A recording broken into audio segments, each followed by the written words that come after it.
दूसरा पत्रस उसका 3 अध्याय और 9 और 10 वचन पढ़ेंगे। प्रभु अपनी प्रतिज्ञा के विषय में देर नहीं करता, जैसे देर कुछ लोग समझते हैं, पर तुम्हारे विषय में धीरज धरता है और नहीं चाहता कि कोई नष्ट हो, वरन यह कि सबको मन फिराव का अवसर मिले। परंतु प्रभु का दिन चोर के समान आ जाएगा। आमीन। प्रार्थना। प्रभु जी, इस पवित्र वचन के लिए आपको धन्यवाद कर विनती करते हैं, आपका वचन एक जीवन में, मन में, हृदय में काम करे। धन्यवाद हो, यीशु मसीह के नाम से प्रार्थना, आमीन। इधर हमने पढ़ा, प्रभु का दिन चोर की नाई आ रहा है, इसमें कोई शक नहीं है। जैसे चोर आता है, चोर कभी भी बताकर नहीं आएगा। चोर तब आता है जब लोग क्या होते हैं, सोए होते हैं गहरी नींद में। तो उससे प्रभु ने अपने आगमन का विषय जोड़ा हुआ है कि जैसे चोर रात को आता है और नहीं जानते लोग किस पहर आएगा, परंतु जो हर समय क्या रहेगा,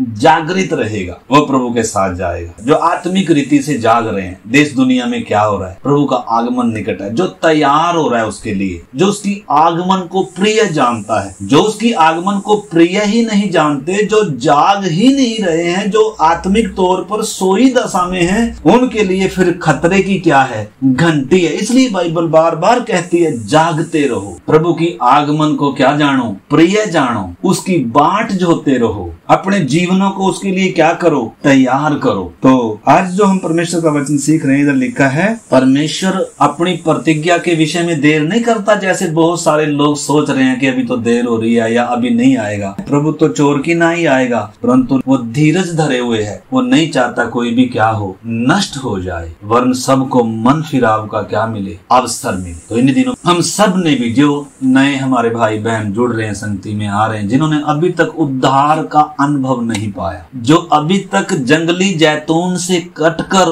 और उत्तम जलपाई में सांटे नहीं गए हैं, आपका काम कहाँ रुका हुआ है? एक व्यक्ति के जीवन का मकसद मात्र उद्धार पाना नहीं है, उद्धार तो नींव है। वास्तव में मसीह जीवन की आरंभ की बातें हैं, उसके आगे भी बहुत कुछ होता है। अगर अभी तक मसीह जीवन की, आत्मिक जीवन की हमारे जीवन में नींव नहीं डली है, तो परमेश्वर हमारे विषय में ठहरा हुआ है। हमें परमेश्वर मन फिराने का क्या दे रहा है, मौका दे रहा है। इसलिए वचन में लिखा है, अवसर को क्या करो, बहुमूल्य समझो। क्यों? क्योंकि दिन क्या है, बुरे हैं। जब तक हमें मालूम नहीं था सत्य, जब तक तो हम ढील ढाल कर रहे थे, कोई बात नहीं, लेकिन जैसे जैसे हम वचन को सुन, हर दिन परमेश्वर अपने सत्य को हम पर प्रकट कर दे रहा। तो इस करके हर मनुष्य के सामने सवाल है, सबसे बड़ा सवाल, मैं कौन हूँ? दूसरा, मैं कहां से आया हूँ? तीसरा, मैं कहां जा रहा हूँ? चौथा, मैं इस धरती पर क्यों हूँ? हमने इन सवालों को क्या करना है, हर दिन जब हम वचन सुन रहे हैं, सीख रहे हैं, इन सवालों का उत्तर हमने बाइबल में से ढूंढना है, पाना है, अपने जीवन का मकसद पहचान। परमेश्वर की सनातन योजना क्या है, मेरा भविष्य क्या है? दुनिया को मालूम नहीं है, दुनिया अज्ञानता के अंधकार में जी रही है, वो भेड़ चाल के समान भटके हुए, उनको मालूम नहीं है। लेकिन सचमुच में जब परमेश्वर ने हमारे ऊपर सत्य प्रकट किया, इस करके प्रेरितों के काम 17 अध्याय 30 वचन भी हम पढ़ेंगे। प्रेरितों के काम 17 अध्याय का 30 वचन। इसलिए परमेश्वर ने अज्ञानता के समयों पर ध्यान नहीं दिया, पर अब हर जगह सब मनुष्यों को मन फिराने की आज्ञा देता है। एक न्याय का दिन आ रहा है, न्याय का दिन तो अभी लेट है, उससे पहले धरती पर 1000 साल का राज्य होगा और उससे भी पहले 7 साल का राज्य होगा मसीह विरोधी का। हम सब ये बातें सुनते आ रहे हैं और प्रभु का दिन चोर की नाई आने वाला है। धरती पर किसी भी क्षण पूरी युग बदल जाएगा। हम ऐसे मतलब समय में आए हैं, एक व्यक्ति पूरी धरती पर कंट्रोल कर सकता है। इससे पहले ऐसा माहौल नहीं था। एक व्यक्ति पूरी दुनिया को कंट्रोल कर सकता है। मसीह विरोधी के लिए जो प्लेस तैयार हो चुका है, प्रभु का आगमन निकट है, देश दुनिया की सारी घटनाएं बता रही हैं। इसलिए जब तक हम अज्ञान थे, सत्य को मालूम नहीं था, मन फिराव, उद्धार क्या है, हम जिए जा रहे थे, बस जीवन का कोई मकसद नहीं था। बस जीने का मकसद क्या था, पढ़ाई है, लिखाई है, फिर शादी है, फिर बच्चे हैं, काम है, बस इसी तक हम क्या थे, सीमित थे। वास्तव में मालूम नहीं था मैं कौन हूँ, मालूम नहीं था मैं कहाँ से आया, मालूम नहीं था मैं धरती पर क्यों हूँ, मालूम नहीं था मेरा भविष्य क्या है, मैं कहाँ जा रहा हूँ, मालूम नहीं था परमेश्वर कौन है, उद्धार क्या है, पाप क्या है, मौत क्या है, मालूम नहीं था इस जीवन के बाद भी कोई जीवन है। बस अंधेरे में ही जिए जा रहे थे। लेकिन जब हम सत्य को जान रहे हैं, हमने सत्य को क्या करना है, पहचानना है और उसको स्वीकार करना है। अज्ञानता के समयों पर परमेश्वर ध्यान ना देकर अब हर जगह सब मनुष्यों को मन फिराने की आज्ञा दे। मरकुस 8 अध्याय 22 से हम पढ़ेंगे।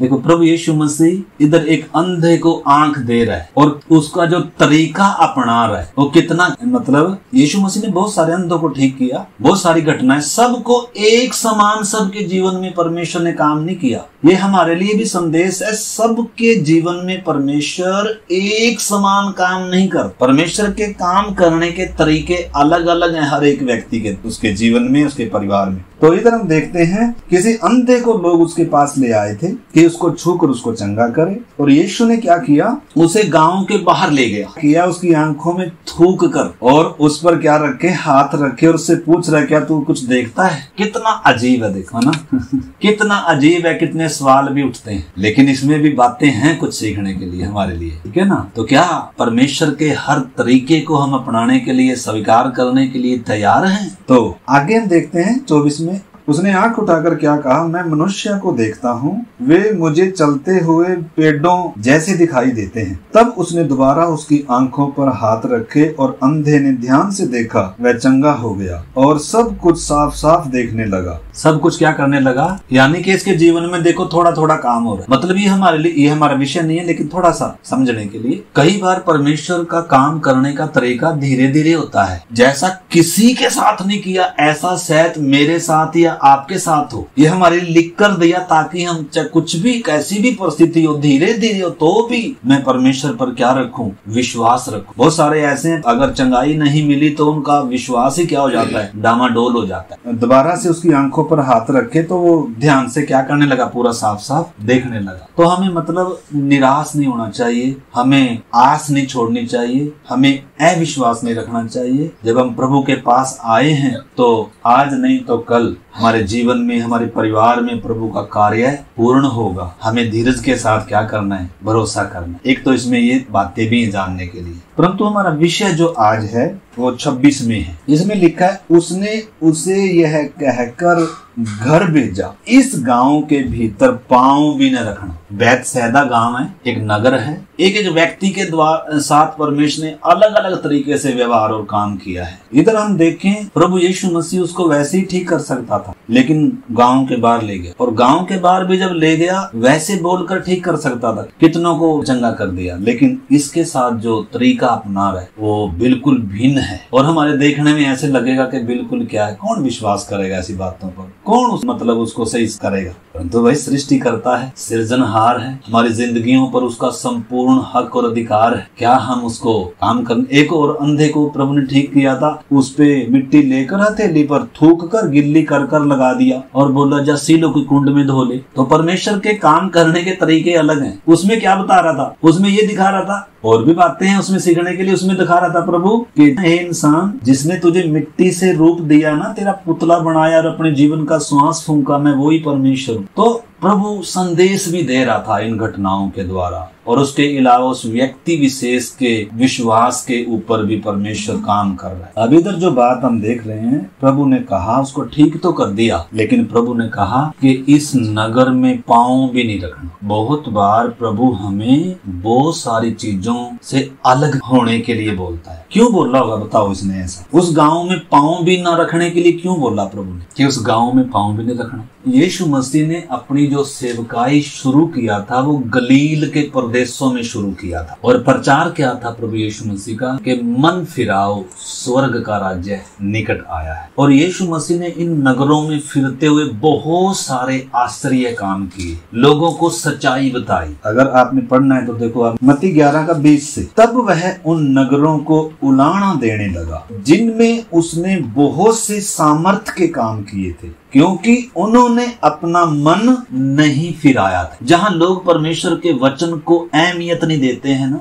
जहाँ लोग बस चिन्ह और चमत्कार की ही उम्मीद रखते हैं, यीशु का लाभ तो उठा लिया, चिन्ह चमत्कार तो उन्होंने पा लिए, आश्चर्य कर्म भी उन्होंने उनके जीवन में प्रभु ने बहुत सारे किए, यीशु से लाभ उठा लिया। लेकिन यीशु जो कह रहे थे, यीशु का मुख्य विषय मन फिराव था, यीशु का मुख्य विषय परमेश्वर का राज्य था। उन बातों को, उन वचनों को, उस शिक्षा को लोगों ने क्या नहीं किया, स्वीकार नहीं किया। इस करके प्रभु उलाहना दे रहा है प्रभु नगरों को। क्यों दे रहा है? क्योंकि मन नहीं फिराया। हाय खुराजीन, हाय बैतसैदा, ये वही बैतसैदा है जहाँ प्रभु ने कहा कि उधर क्या नहीं रखना, पाँव नहीं रखना। क्यों? क्योंकि इधर बहुत सारे आश्चर्य के काम किए हैं। ये मन फिराने के लिए क्या नहीं है, तैयार नहीं है। ये अपने पुराने मार्गों को छोड़ने के लिए क्या नहीं है, अपनी पुरानी आदतों को, पुराने जीवन को छोड़ने के लिए क्या नहीं है, तैयार नहीं है। अगर एक विश्वासी उधर जाएगा तो वो भी क्या हो जाएगा। कितनी जगह ऐसा होता है, बार बार वचन बताते हैं, जाके फिर से वो ऐसी संगतियों में, फिर से वो ऐसी जगहों पर जाते हैं और फिर से क्या हो जाता है। तो प्रभु इधर क्या दे रहा है, उलाहना दे रहा है। इतने अवसर मिले, इतने प्रभु ने मौके दिए,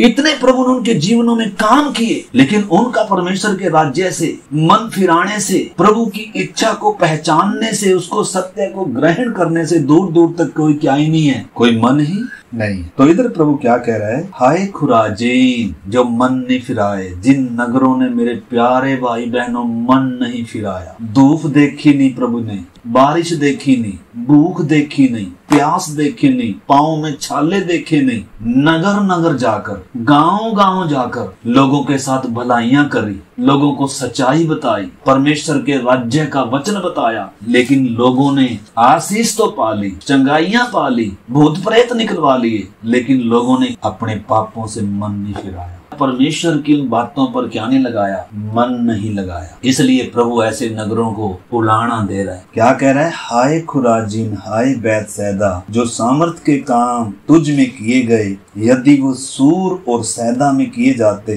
तो टाट पहनकर और राख में बैठकर वे कब के मन फिरा लेते।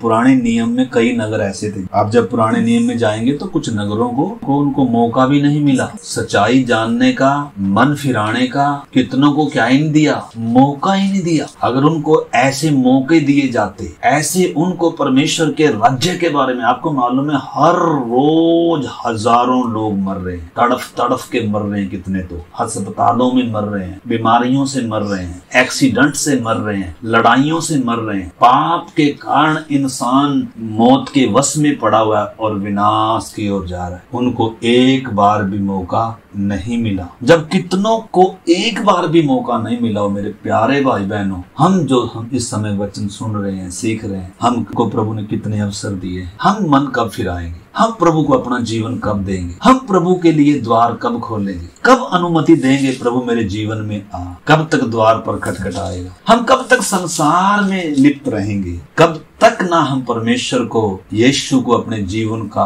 प्रभु और उद्धारकर्ता स्वीकार करेंगे, कब तक। तो इस समय जो हमारी संगति में नए लोग हैं, आपको अवसर है मेरे प्यारे भाई में, ये कोई सलाह नहीं है, आज्ञा है मन फिराने की, आज्ञा दे रहा है। हमने प्रेरितों के काम 17:30 में पढ़ा, परमेश्वर क्या कर रहा है, सब जगह हर मनुष्य को मन फिराने का आज्ञा देता है, क्योंकि न्याय आ रहा है। परमेश्वर इंसान को प्रेम करता है, भारी कीमत क्रूस पर चुकाई है, नहीं चाहता भी कोई नाश हो। परमेश्वर ने सारे जगत से प्यार किया है। कोई व्यक्ति नहीं बोल सकता कि परमेश्वर ने मुझे प्यार नहीं किया।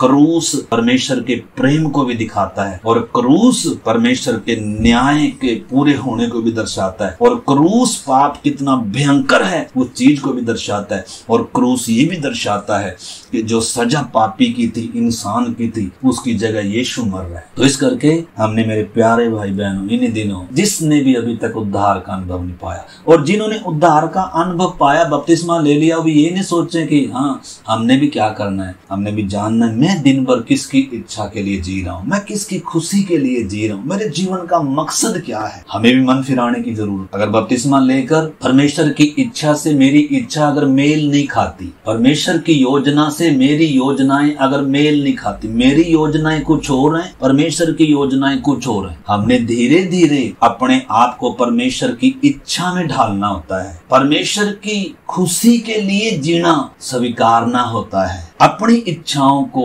त्याग कर, अपनी योजनाओं को छोड़कर, अपनी मन मर्जी के रास्तों को हटाकर प्रभु की इच्छा को पहचान कर। आज भी हम देख सकते हैं काम करना है हमने, लेकिन बहुत सारे तो ऐसे हैं मजबूरी है काम करना ही है, लेकिन बहुत सारे तो प्रार्थना का भी समय होता है तो भी प्रार्थना। हम अपने जीवन को इन दिनों जांचे, भले ही हमने बपतिस्मा लिया होगा, भले ही प्रभु बोझ भी लेते होंगे, लेकिन मेरा परमेश्वर के साथ का जो रिश्ता है, जो संबंध है, जो प्रेम है, वो कितनी डिग्री का है। हम अपने जीवनों को इन दिनों क्या कर सकते हैं, चेक कर सकते हैं। हम ये ना सोचे हमने तो बपतिस्मा ले लिया, ये तो दूसरे के लिए ना। मन फिराव एक ऐसा विषय है जो हर दिन हमने समय समय पर हमने चेक करना है। हर दिन हमें मन फिराने की जरूरत होती है, क्योंकि हमारा मन ही एक ऐसा क्षेत्र है जिसमें शैतान अपना बीज बोता है। मन ही एक ऐसी चीज है जो भटक जाता है। इसलिए वचन में लिखा है, सबसे अधिक अपने मन की क्या कर, रखवाली कर, चौकसी। तो हमारा मन किधर लगा हुआ? क्या हमारा मन प्रभु के आगमन में लगा हुआ है? क्या हम प्रभु की बाट जो रहे हैं? क्या हम प्रभु की आगमन के लिए तैयार हो रहे हैं? क्या प्रभु ने जिस उद्देश्य के लिए हमें रचा है, जिस मोहल्ले, क्षेत्र, स्थान पर हमें रखा है, उसके योग्य हम जीवन जी रहे हैं? मेरे प्यारे भाई बहन, हम सब ने इन दिनों प्रभु के चरणों में बैठकर हमारा प्रार्थना का जीवन होना है, हमारा प्रार्थना का जीवन होना है। दूध पीने की हालात से ऊपर उठना है। कितने लोग ऐसे भी हो सकते हैं और हैं जिनका प्रार्थना का जीवन नहीं है, जो सिर्फ दूसरों के साथ जब मिलते हैं तो प्रार्थना कर लेते हैं, या नाम के वास्ते बस थोड़ा सा सुबह शाम क्या कर लिया, प्रार्थना कर लिया। नहीं, ऐसे जीवन से परमेश्वर खुश नहीं है। परमेश्वर ऐसा संबंध और ऐसा प्रेम चाहता है। परमेश्वर और हमारे बीच में वो किसी को दखल नहीं चाहता। तो इस करके इन दिनों हम सब अपने अपने जीवन को क्या कर सकते हैं, जान सकते हैं। तो इधर प्रभु क्या कह रहा है, उन नगरों को, उन व्यक्तियों को उलाहना दे रहा है। तो कहीं प्रभु आज इस शाम के समय मुझे भी उलाहना तो नहीं दे रहा है? अगर अभी तक मैंने मन नहीं फिराया अपनी योजनाओं से, अपनी इच्छाओं से, अपनी मन मर्जी से, हो सकता है मैंने बपतिस्मा लिया लेकिन सुबह से शाम तक मैं अपनी मन मर्जी से जी रहा हूँ। मैं अपने जीवन का स्वामी हूँ। यीशु को प्रभु बोलने का मतलब है, यीशु मेरा प्रभु है, वो मेरा स्वामी है, उसकी इच्छा मेरे जीवन का मकसद है, उसको खुश करना मेरे जीवन का उद्देश्य है, उसकी इच्छा को जानकर हर दिन चलना। आज प्रभु मेरे जीवन से तेरी क्या इच्छा है? तो इस करके मेरे प्यारे भाई बहन, वचन सुनने का लाभ नहीं होगा अगर हम क्या नहीं करेंगे, मन नहीं फिराएंगे, परमेश्वर की इच्छा को नहीं जानेंगे, परमेश्वर मेरे जीवन से क्या चाहता है। तो इधर प्रभु उनको उलाहना दे रहा है, उलाहना ही नहीं दे रहा है, उन नगरों पर हाय बोल रहा है। और क्या कह रहा है, कितने पुराने नियम में ऐसे नगर थे, ऐसे लोग थे जिनको मौका नहीं मिला और वो क्या हो गई, नाश हो गई। उनको मौका दिया जाता तो वो बच सकते थे। इसलिए प्रभु क्या कह रहा है, इधर कह रहा है प्रभु, परंतु मैं तुमसे कहता हूँ कि न्याय के दिन तुम्हारी दशा से सूर और सैदा की दशा अधिक सहने योग्य होगी। हे कफरनहूम, कफरनहूम भी उधर गलील का ही एक नगर था, उसमें भी प्रभु ने बहुत काम किए, बहुत आश्चर्य के काम किए। उस नगर ने भी, उधर के लोगों ने भी प्रभु का बहुत लाभ उठाया। दुष्ट आत्माएं निकल गई उनकी, उन्होंने प्रभु की भलाइयां देखी हैं, रोटियां खाई हैं, कितनी जगह प्रभु भले काम करता गया, आश्चर्य काम देखे हैं। लेकिन क्या कह रहा है, हे कफरनहूम, क्या तू स्वर्ग तक ऊंचा जाएगा? तू तो अधोलोक तक नीचे जाएगा। जो सामर्थ के काम तुझ में किए गए, यदि वे सदोम में किए जाते तो आज तक बना रहे। सदोम आग के द्वारा नाश हो गई। प्रभु कह रहा है, अगर जो काम तुम्हारे बीच में किए गए, जो सत्य तुम पर प्रकट कर दिया गया, अगर वो सदोम में किया जाता तो आज तक वो नगर नाश नहीं होता, बना रहे। तो हमने समझना है परमेश्वर किस चीज पर जोर दे रहा है, यीशु मसीह किस चीज को महत्व दे रहा है, मन फिराव को महत्व। मन फिराव क्या है? अपनी मन मर्जी से, पाप के रास्ते से परमेश्वर की ओर फिरना है। जब परमेश्वर हमें मन फिराने का मौका दे रहा है, मन फिराने का मन दे रहा है, हमें अवसर दे रहा है, तो इस करके हमें बिना अवसर गवाए यीशु मसीह को अपने जीवनों में, अपने हृदयों में स्वीकार करना चाहिए। अपने मन को बंद नहीं करना चाहिए, अपने द्वार को बंद नहीं रखना चाहिए। मालिक है, उसने हमें आजाद मर्जी दिया है, लेकिन खटखटा रहा है। प्रभु जबरदस्ती कर सकता है, लेकिन प्रभु जबरदस्ती नहीं करता। मरकुस की इंजील 16 अध्याय 16 जो विश्वास करे और बपतिस्मा ले, उसी का उद्धार होगा, परंतु जो विश्वास न करेगा वह दोषी ठहराया जाए। लूका की इंजील से मैं पढ़ना चाहता हूँ। प्रभु क्यों हमें यह सबको मन फिराव पर जोर दे रहा है? क्यों जरूरी है इंसान के लिए मन फिराना? क्योंकि प्रभु ने इतनी बड़ी कीमत चुकाई है, क्योंकि प्रभु ने इंसान को बड़े प्रेम से ऊंचे उद्देश्यों के साथ बनाया है। जब लूका रचित सुसमाचार 13 अध्याय उसका 1 से 3 तक हम पढ़ सकते हैं। उस समय कुछ लोग आ पहुंचे और उससे उन गलीलियों की चर्चा करने लगे जिनका लहू पिलातुस ने उन्हीं के बलिदानों के साथ मिलाया था। मतलब इधर एक कोई घटना घटी थी। बहुत सारे लोग मंदिर में भेंट लेकर आए थे, बलिदान लेकर आए थे, लेकिन उस समय पिलातुस ने क्या कर दिया, उनके बलिदानों के साथ उनका भी खून मिला दिया, उनको बुरी तरीके से क्या कर दिया, मार दिया। तो उस घटना को यीशु मसीह को बता रहे थे नगर के लोग, भाई ऐसी ऐसी घटना हुई और वो सब लोग क्या हो गए, नाश हो गए। तो प्रभु उत्तर कैसे दे रहा है? यह सुन उसने उनसे उत्तर में यह कहा, क्या तुम समझते हो कि ये गलीली और सब गलीलियों से अधिक पापी थे कि उन पर ऐसी विपत्ति पड़ी? मैं तुमसे कहता हूँ कि नहीं, वो अधिक पापी नहीं थे, तुमसे ज्यादा पापी नहीं थे। हर इंसान पापी है, पर ये है कोई किस तरीके से मर रहा है, कोई किस तरीके से मर रहा है। नाश तो सबने होना है, मरना तो सबने है। आप ये ना सोचो कि हमें मन फिराने की जरूरत नहीं है। हम तो यीशु पर विश्वास कर रहे हैं, बाकी लोग यीशु पर विश्वास नहीं कर रहे हैं। बाकी लोग अन्य जाति हैं, वो नाश हो रहे हैं और हम नाश होने से क्या हो जाएंगे? नहीं, मात्र विश्वास करने से नहीं, विश्वास हमारे कामों में दिखना है, हमारे जीवन में परिवर्तन दिखना है, हमारी आदतों में परिवर्तन दिखना है, हमारे कामों में परिवर्तन दिखना है, हमारे चाल चलन में परिवर्तन दिखना है। परमेश्वर हम में परिवर्तन देखना चाहता है, हमारी बोलबाणी में, हमारे उठने बैठने में, हमारे कामों में, हमारे जीवन में, हमारी सोच में परमेश्वर परिवर्तन देखना चाहता है। पहले हम पाप के दास थे, पहले हम शैतान के वश में थे, पहले हमारे ऊपर मृत्यु हमारा गडरिया था, पहले हमारी भौतिक दुनिया के लिए ही हमारे जीवन की भाग दौड़ थी, हमारा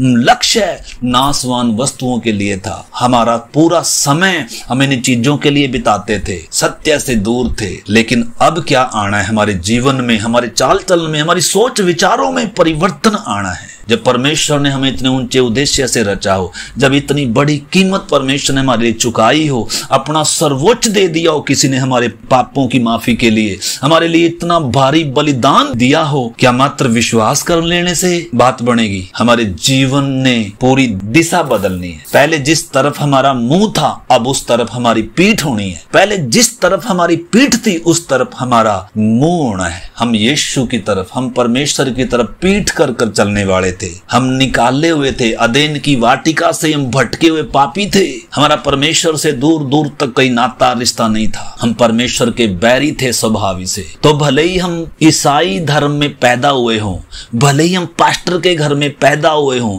भले ही हमारे माँ बाप विश्वासी, उनका विश्वास देखकर विश्वास कर लेना काफी नहीं है। आज कितनों ने माँ बाप को विश्वास देकर बपतिस्मा भी ले लिया। मन फिराया है क्या? तेरे चाल चलन में दिखेगा मन फिरा, तेरे कामों में दिखेगा मन फिरा, तेरी बातों में दिखेगा मन फिरा। माँ बाप के कारण, भाई बहन के कारण, रिश्तेदारों के कारण विश्वास कर कर बपतिस्मा लेने से उद्धार नहीं है, बच नहीं पाएंगे। मेरे प्यारे भाई बहनों, परमेश्वर का न्याय सबके लिए है, परंतु अगर हम अपने पापों को मानकर मन फिरा लें, यीशु को अपना प्रभु और उद्धार करता स्वीकार कर लें, हमारी सोच को बदल लें। मैं एक दूसरा अनुवाद है उसमें पढ़ता हूँ, लूका 13 अध्याय का 2 से पढ़ता हूँ। क्या तुम्हारे विचार से यह हताहत हुए गलीली दूसरे गलीली निवासियों से ज्यादा बुरे थे, इसलिए ऐसा हुआ? नहीं, मैं तुमसे यह कहता हूँ कि अगर तुम भी मन बदलने के अच्छे मौके का फायदा नहीं उठाओगे तो बर्बाद हो जाओगे। और क्या तुम यह सोच रहे हो कि जिन 18 लोगों की जान सीलो के गुम्मत गिरने से हुई, वे यरूशलेम में रहने वाले दूसरे लोगों से ज्यादा दुष्ट थे? मतलब बहुत सारे लोग उस समय ये सोच रहे थे, जो बुरी तरीके से मर रहे हैं ना प्रभु, जो वही पापी हैं, वही बुरे हैं। हम तो देखो अच्छे लोग हैं, चाहे अच्छे हों चाहे बुरे हों, हम सबको परमेश्वर मन फिराने की क्या दे रहा है? आज्ञा दे रहा है। आज्ञा है मेरे प्यारे भाई बहन। परमेश्वर हमें खोना नहीं चाहता। परमेश्वर नहीं चाहता हम परमेश्वर से दूर और उस दशा में जिए अनंत काल में। परमेश्वर हमें प्यार करता है, इसलिए हमारे विषय में धीरज धरता है और नहीं चाहता कोई भी नाश हो। इसलिए मन बदलने का, मन फिराव का जो अवसर परमेश्वर दे रहा है, अगर उस अवसर का लाभ नहीं उठाएंगे। इजराइल को बहुत अवसर दिया परमेश्वर ने, प्रभु ने उनको बहुत अवसर दिया, लेकिन उन्होंने अवसर को पहचाना नहीं। इसलिए प्रभु कह रहा है अब ये नगर तुम्हारे लिए क्या छोड़ा जाता है? उजाड़ छोड़ा जाता है। एक समय आता है मेरे प्यारे भाई बहनों, प्रभु अवसर नहीं देता, क्योंकि परमेश्वर न्यायी है। जब कितनों को एक भी अवसर नहीं मिला, हमको इतने अवसर परमेश्वर क्यों दे दे? तो आज शाम के समय आइए मेरे प्यारे भाई बहन, जिन्होंने बपतिस्मा लिया हो वो भी, जिन्होंने बपतिस्मा या उद्धार नहीं पाया हो वो भी, आइए हम अपने जीवनों को जांचें। मेरे जीवन का मकसद क्या है? मैं किसकी खुशी के लिए जी रहा हूँ? मेरे जीवन का स्वामी कौन है? मेरे जीवन का मालिक कौन है? मेरे जीवन का प्रभु कौन है? मेरे जीवन का प्रभु यीशु मसीह है या कोई और है? पाप है, संसार है, कोई व्यक्ति है, कोई वस्तु है, या मैं हूँ? मेरे जीवन का प्रभु कौन है? जिस जीवन का प्रभु यीशु है, जिस जीवन का मालिक यीशु है, वो यीशु के पीछे चलता है, वो यीशु की खुशी के लिए जीता है, वो यीशु की महिमा के लिए जीता है, वो अपने कामों से यीशु को ऊंचा उठाता है। हम किसको ऊंचा उठा रहे हैं? हमारे जीवन का प्रभु कौन है मेरे प्यारे भाई बहनों? आज शाम के समय आप सोचें आप कहाँ जा रहे हैं, आपका भविष्य क्या है, आप धरती पर क्यों हैं? आइए हम प्रार्थना करें। हालेलुया। सब प्रार्थना कर सकते हैं। इन अवसरों को बहुमूल्य समझे मेरे प्यारे भाई बहनों। प्रभु हमें अवसर दे रहे। प्यारे प्रभु, इन वचनों के लिए धन्यवाद। हर एक हमारे भाई बहन जिन्होंने सचमुच में अभी तक प्रभु जी उद्धार का अनुभव नहीं पाया, जंगली जैतून से कटकर उत्तम दाखलता में, उत्तम जैतून में जो सांटे नहीं गए प्रभु जी, जिन्होंने अभी तक प्रभु जी आपको अपने प्रभु के रूप में, उद्धारकर्ता के रूप में अंगीकार नहीं किया, स्वीकार नहीं किया, प्रभु ग्रहण नहीं किया, विनती करते हैं जिन्होंने एक एक जीवन में आपका कार्य हो, और जिन्होंने किया है उनके अंदर तेरी आत्मा से प्रभु एक एक को भर दे खुदावन। तेरी इच्छा के लिए हर कोई समर्पित हो जाए प्रभु, आपकी इच्छा हर जीवन में पूरी हो जाए। आपके हाथ में सौंपते हैं। अगर कोई हम में से बीमार है, दुखी है, परेशान है, उदास है, प्रभु बंधन में है, यीशु के नाम में वो सब आजाद हो जाए प्रभु। आप हर एक को छुड़ाएं, शांति दें, चंगा करें, और प्रभु एक एक के जीवन में काम करें। धन्यवाद, आपने हमारी प्रार्थना को सुना। यीशु मसीह के नाम से आमीन।